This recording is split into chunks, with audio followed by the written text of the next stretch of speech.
Cornversations, episode 22. Longtime listeners, welcome back, and first-time listeners, welcome in. Happy to have you either way and very appreciative of your support. I am your host, Kay Bex, and I am coming at you with another solo episode, which I am hoping is a little bit easier than the last one. I had some real difficulty getting through that one, and it was one of the first times that it was not a one-taker. So hopefully this one will go a little bit more smoothly, and hopefully you guys will resonate with the topics a little bit more as well. But before we get into the nitty-gritty of the topics we'll discuss today, I do want to ask for your support to show us some love on the socials with your subscribes, your likes, your comments, and general support to get the word out about the Cornversations podcast. We are on all of the social networks that matter to us: Facebook, X, at kbex_ATC, Instagram, at cornversationspod. And if you want to interact with us in a more private method, or you just want to send us a mailbag question, which will be read on a future episode, send us an email at cornversationspod@gmail.com. We're on all the major listening platforms, but if there is one that you can't find us on that you like to use, give us a shout and we'll do our best to get on there as quickly as possible. On that note, we are excited to announce that most recently we have added Cornversations to YouTube. So if you are someone who likes to listen to their podcasts via YouTube Music, you should be able to find Cornversations and its entire podcast listing within that method as of this week. I think we've got to start this episode talking about the men's Olympic hockey gold medal game. What a game. There's a lot that we can say about this, but really you just have to start out with what a game. Especially as an American, I think that this was a great way to put a bow on this year's Winter Olympics, one that, in my opinion, has been a little bit contentious at times. We talked in the last episode about some of the things that are plaguing the Olympics, maybe not just in the most recent ones, but in recent Olympics of note. And it was nice to be able to sit back and enjoy an event where you didn't really have to worry about any of that. This was a game that featured, obviously, the two favorites coming into the tournament, and that's exactly what the NHL would have wanted, with their players getting a chance to play in these Olympic Games for the first time in 12 years. So we talked in an episode a few episodes ago about the NHL's ability to use the content from the Olympic Games for their own use as the NHL gets back into regular season play. And honestly, I don't think that there's anything more that the NHL could have asked for with regards to not only the matchup that they got for the gold medal game, but how the gold medal game ended up transpiring. I don't think that anybody really would have asked for more than a tie game that went into overtime with the Americans ultimately reigning supreme. If you're Canadian, you're probably not feeling the same way, but in the end, the NHL is primarily an American product, and this is something that absolutely they're going to be taking content, not only from that gold medal game, but throughout the Olympic tournament to use in their promotional schedule for the rest of the regular season and probably for seasons to come as well.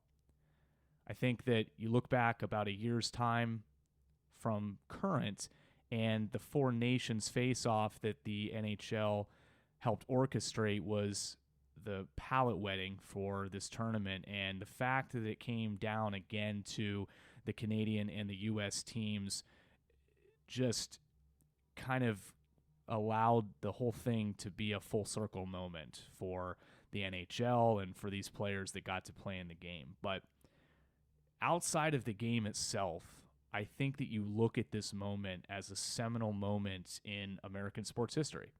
And maybe that seems too dramatic to people who were alive and who remember the 1980 Miracle on Ice, but there are a lot of people, probably anyone 50 years of age or younger, that really don't remember it. And anything that we have, those of us that are in that category, about the Miracle on Ice is secondhand accounts.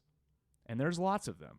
And there's some recent ones, like the Netflix special that was recently released, does a really good job of explaining why that game mattered so much beyond really what was going on the ice. And I think that for those of us that did not get to personally experience that in 1980, this 2026 gold medal, which is the first gold medal that the men's United States hockey team has won since 1980, feels very much like one of those moments that is a turning point for the country and how it feels about itself. If you haven't had a chance to watch the documentary on Netflix, I think that's probably as good of a summary as I've managed to come across that adequately summarizes what that game meant to the country as a whole. And with everything that's going on right now in the country and some of that contentious nature that I mentioned earlier with regards to the Olympics as a whole, I think that this game has the opportunity to invoke some of those same memories by people as we move forward. I don't think that this is a moment that's going to be forgotten in weeks' time, in years' time. Even as we turn the page to the next Winter Olympics in 4 years' time, I don't think that this is going to be a moment that people forget. And the reason that I say that is because there are so many parallels to what's going on outside of the game in 2026 that you could realistically compare to 1980. And you can say, okay, a lot of challenges in the country. You had an opportunity as the U.S. team to go up against the biggest and the baddest, and also a team that wears red sweaters, just like in 1980. And while the U.S. was actually a slight favorite coming into the gold medal game as it was set up, it still felt like it was a bit of an underdog story. Canada was going after what I believe was an opportunity to win a 10th gold medal in men's Olympic hockey, and they have long since established themselves as the premier country when it comes to this game. And so whether or not the bookies felt like the United States had a realistic chance to be the victors in this game and were actually giving them a chance to win this game as a favorite, I still feel like perception was that the United States team was an underdog in this game. And at points during the game, it certainly felt like they were the underdog. Yes, they were able to take a 1-0 lead, but in the second period, it felt like it was momentum shifting to the Canadian team. And then in the third period, it was certainly opportunities for the Canadian team to take the lead there. And honestly, I'm not sure if the U.S. was playing like a team that would have been able to come back in regulation. The performance by Connor Hellebuck invokes memories of the performance by Jim Craig in that game against the Soviets in 1980.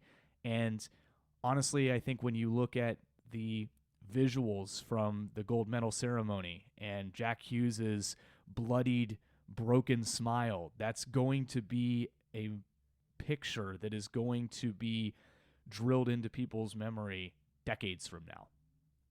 And the thing that is refreshing about all of this is that at the end of the day, when it came time for Jack Hughes to say something to the world, he kept it about the team, and he kept it primarily about his teammates, even though he was the goal-scoring winner in the overtime period.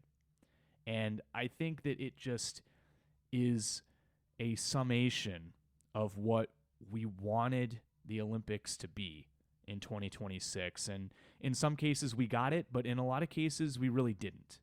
It was an opportunity for people to put other things at the forefront when they had an opportunity to take the stage. And the U.S. men's hockey team did not make it about that. They made it about this team. They made it about this gold medal. They made it about the team around them. And I think that in the end, that's what is going to separate this moment in the 2026 Olympics from many other great moments that we got to witness. And I do think that it has an opportunity to stand strongly against that 1980 team, if only because you have a new generation now who have got to experience something even remotely similar to what happened in 1980. And I can think of a few people right off the top of my head. My dad is one of them, who does a really good job of reminding me that a lot of things in life have already happened before I've had a chance to witness them. And so I don't think that he would agree with me that this moment is going to stand up favorably when you talk about the 1980 team versus the 2026 teams that won gold medals. But I would counter back there that there is a large portion of the country that has not had an opportunity to experience that firsthand. And in the end, when those memories get further and further away when it comes to 1980, it is going to feel like 2026 is similar to that because it's fresher in people's mind at this point. And there's now a new generation of hockey players. There's a new generation of fans. There's a new generation of Americans that have this, and it's theirs. It's not something that's just a Disney movie. It's just a Netflix documentary. It's just something that they hear from a parent or a relative or an older mentor. It's something that they actually got to experience. So, keeping with the Olympic theme here and dialing back the dramatization just a little bit, I found something quite interesting about these Olympics, and maybe not just these Olympics, it also was the 2024 Olympics, where I saw a number of stories about athletes and how they were able to fund their dreams of being able to compete in the Olympics, which is not a sure thing, even for world-class athletes. And the reason for that is because it's expensive to do these sports, especially the niche sports where there isn't a lot of endorsement money and certainly not a lot of prize money coming specifically from the sports themselves for these athletes to be able to utilize when you consider the training schedules that they have to incorporate in order to be the world-class athletes that they are. And I was thinking about this throughout the entire Olympics because especially when you consider the Winter Olympics, there's a number of sports, even what I would consider to be high-profile sports, such as skiing and speed skating and bobsled, if you want to call bobsled a high-profile sport, where the athletes need to find creative ways to fund their endeavors. And I'm not sure if listeners remember back in the day, I would say it's probably been almost 2 decades since I've really seen any of these commercials, but I remember as a kid that Home Depot would have spots during the Winter and Summer Olympics for a period of time where they would talk about how they were the company employing more Olympic and Paralympic athletes than any other company on earth. And there would be commercial spots where they would show the athletes, and then they would show the athletes in a Home Depot bib.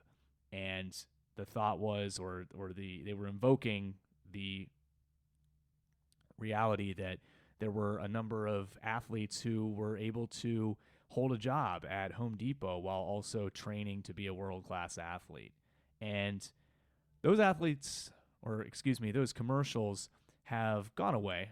As I mentioned, I haven't seen them in quite some time, and it got me thinking, what is the current Home Depot that is allowing these athletes to make the amount of money that they need to make in a creative, maybe even flexible way that allows them to focus on their true priority, their true passion, which is training for their sports? And what I found interesting is that I think the answer might be OnlyFans. There's a number of articles that you can find if you just search simply Olympic athlete OnlyFans, where you'll see that an athlete has decided to join the content platform and offer subscriptions where fans can follow along and get a behind the scenes from the perspective of a world-class athlete. And what I find interesting about this is that it's not just an opportunity for athletes that are maybe on the fringe, but it's actually athletes at the top level of certain sports. Take Lisa Buckwitz, for example, who is a German bobsledder. In 2018, she was the gold medalist in the two-woman bobsled event. And actually, most recently in 2026, she came back and she won silver in the same event. And she is one of the athletes who has decided to create content via OnlyFans. And she mentioned that it is legitimately one of the ways that she can help fund her dream in 2026. She looks at it as just another endorsement, really. It's almost like being employed by Home Depot, or at minimum, getting a little bit of a financial bump from appearing in a Home Depot commercial. And what I find interesting about this is that obviously OnlyFans has a connotation to it about what types of people would be willing to create on the platform. But it does seem like it could be an opportunity to normalize the platform if you continue to get Olympic athletes who utilize it in this way. And practically speaking, it makes a lot of sense.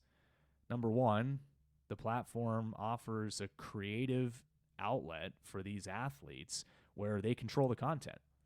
It's not to say that all these athletes that are on OnlyFans are creating the type of content that the platform is known for, but they might be able to charge similar types of rates to get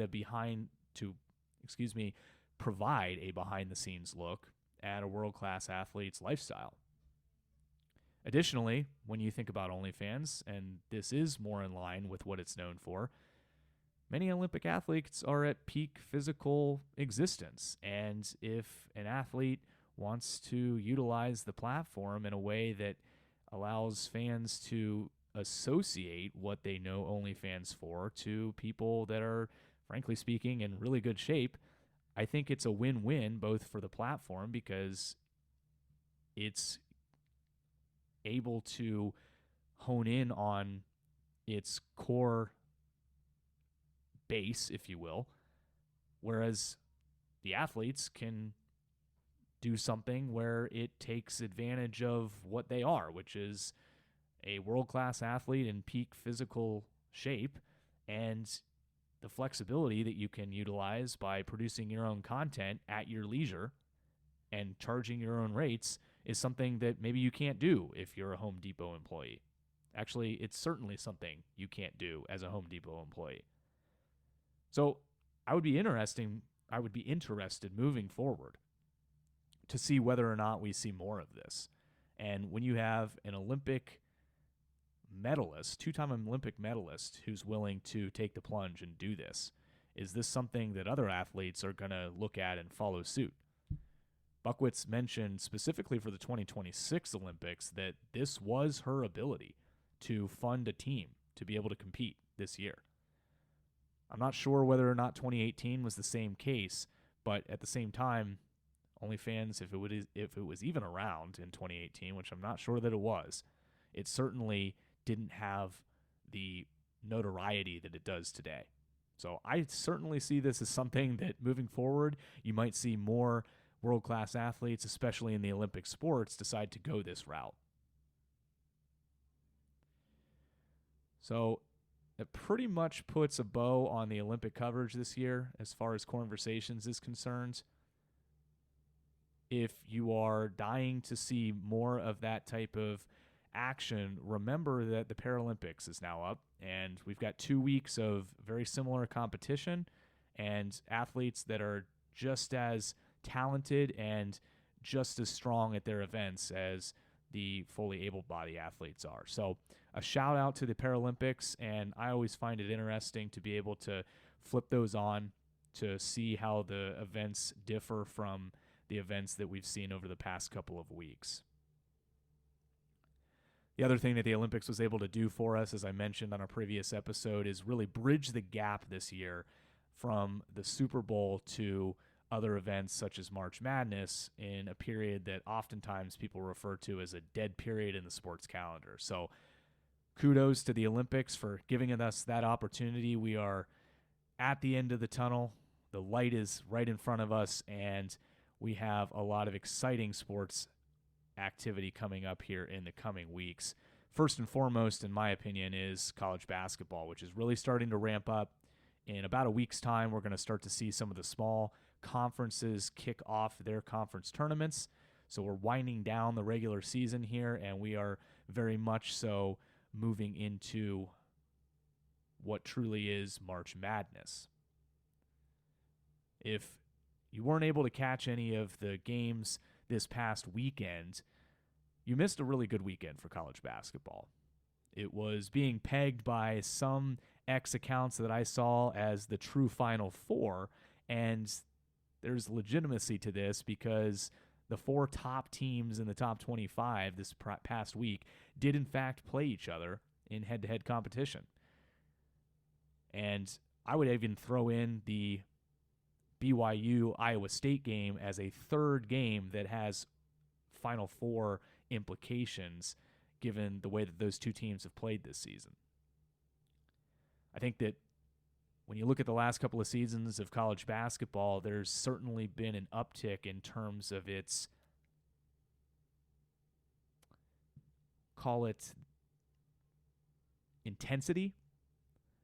And especially this year with the number of high-level prospects to the NBA that you're going to see, for viewers of basketball that may not be as interested in the college game but are certainly interested in the pro game, I think that this season adds a nice flavor for them because you do have a lot of top-level talent. The lottery for the NBA this year is really interesting. There's a number of players in college basketball who are going to be solid players at the next level.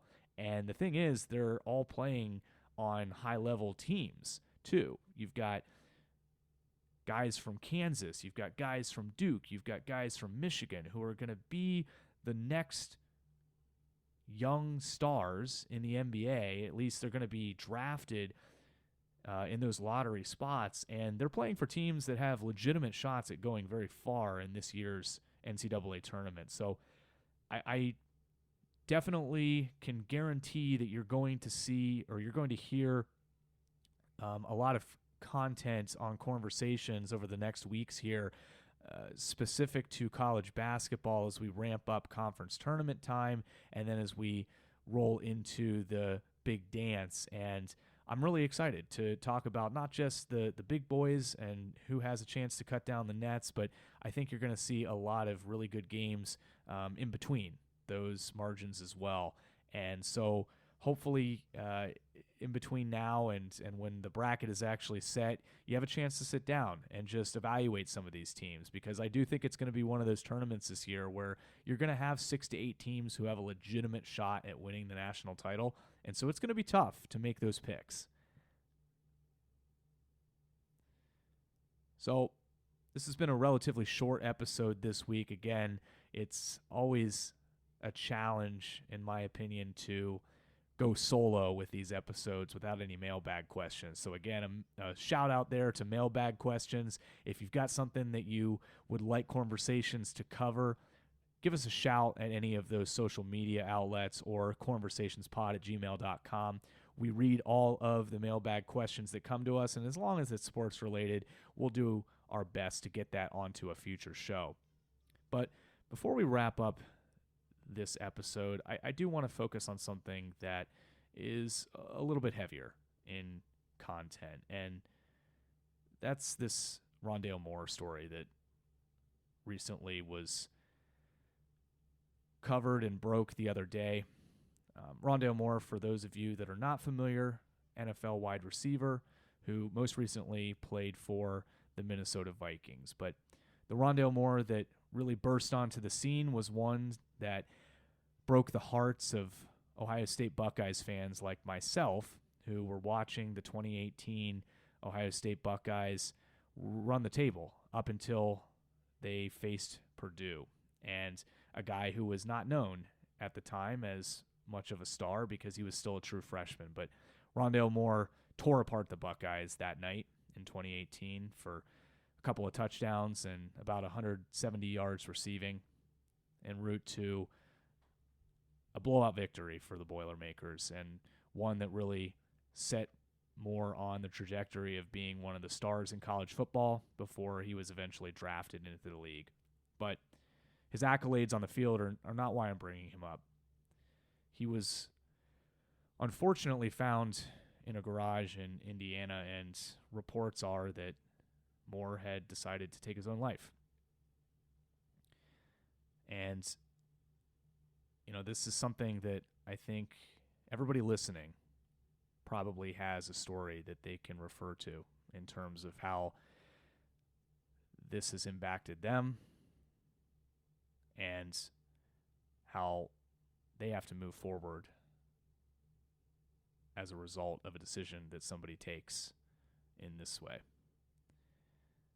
And I just want to take a moment. I'm not somebody who promotes things freely here on this episode, but this is something that I'll promote. If you feel alone, if you feel like you have nobody to talk to, you do. And there are people who care. And there's 3 numbers that if you truly feel alone and don't feel like you have anyone to reach out to, that you can always refer to. And those numbers are 988. Please, if you are having thoughts of loneliness or about doing something harmful to yourself, please reach out to somebody that you care about or to that number, and somebody will help. It's absolutely not worth it to go the other direction.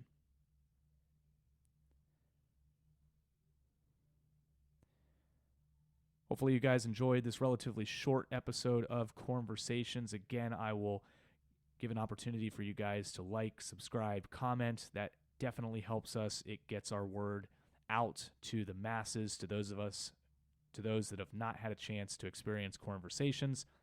Facebook, give us a like. X at kbex_ATC, and Instagram at cornversationspod.